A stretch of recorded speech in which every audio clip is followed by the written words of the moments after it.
Good evening. I'm Hillary Clinton, and tonight I'm going to talk candidly with each and every one of you about my plans when I become the first woman president.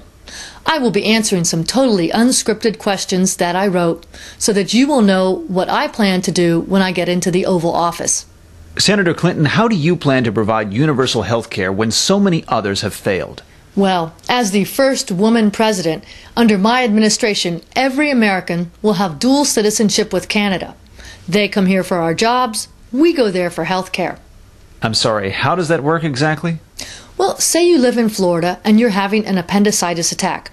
All you have to do is get yourself to Toronto and it's free. And the best part is, on that 23-hour drive to Toronto, you may find out that it's just indigestion. You just have to then turn your car around and head back to Florida without paying that $25 copay at the doctor's office. Don't you think driving would be a little tough to do if you're doubled over with appendicitis? Well, I've researched that too, and you can actually fly on Southwest Airlines for $20 round trip with 6 or 7 stopovers. And the beauty is you'll fit right in with everybody else flying because they'll be doubled over too, trying to fit into those coach seats. And Canada is okay with this? Well, luckily a lot of them look like a lot of us. So, emergency rooms are busy. Who's going to check?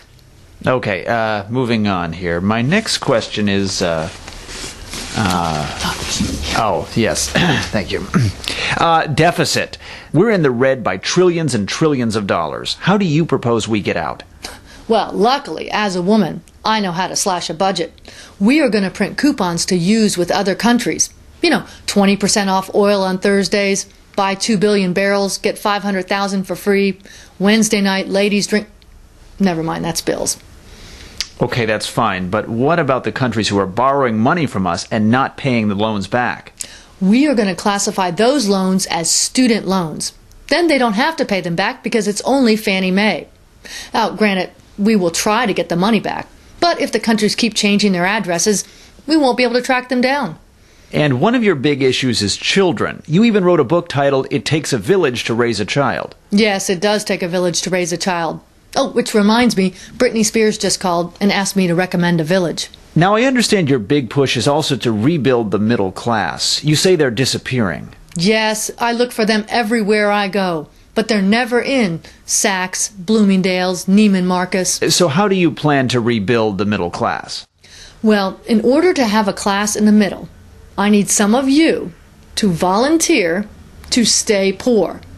In my plan, I will split the country into thirds. Now, 1/3 of you will be asked to max out your credit cards and take on a mortgage debt that you cannot possibly afford. You will be called the poor. So what about the 1/3 of people who have already maxed out their credit cards and taken on mortgage debt that they can barely afford?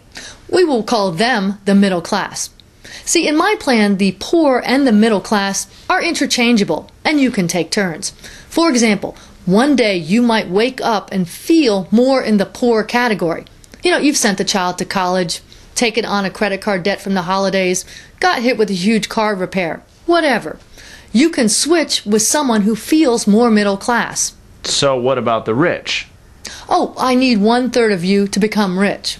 But you can't, because all of those slots are taken by myself and all the other candidates who want you poor people to vote for us. And by poor people, I mean sad and confused. And so what is your take on the other candidates? Barack Obama says he smoked pot.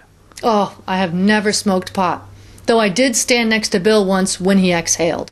Are you going to use the fact that you're the first woman running for president as leverage? Absolutely not. I'm getting mixed signals from you on that.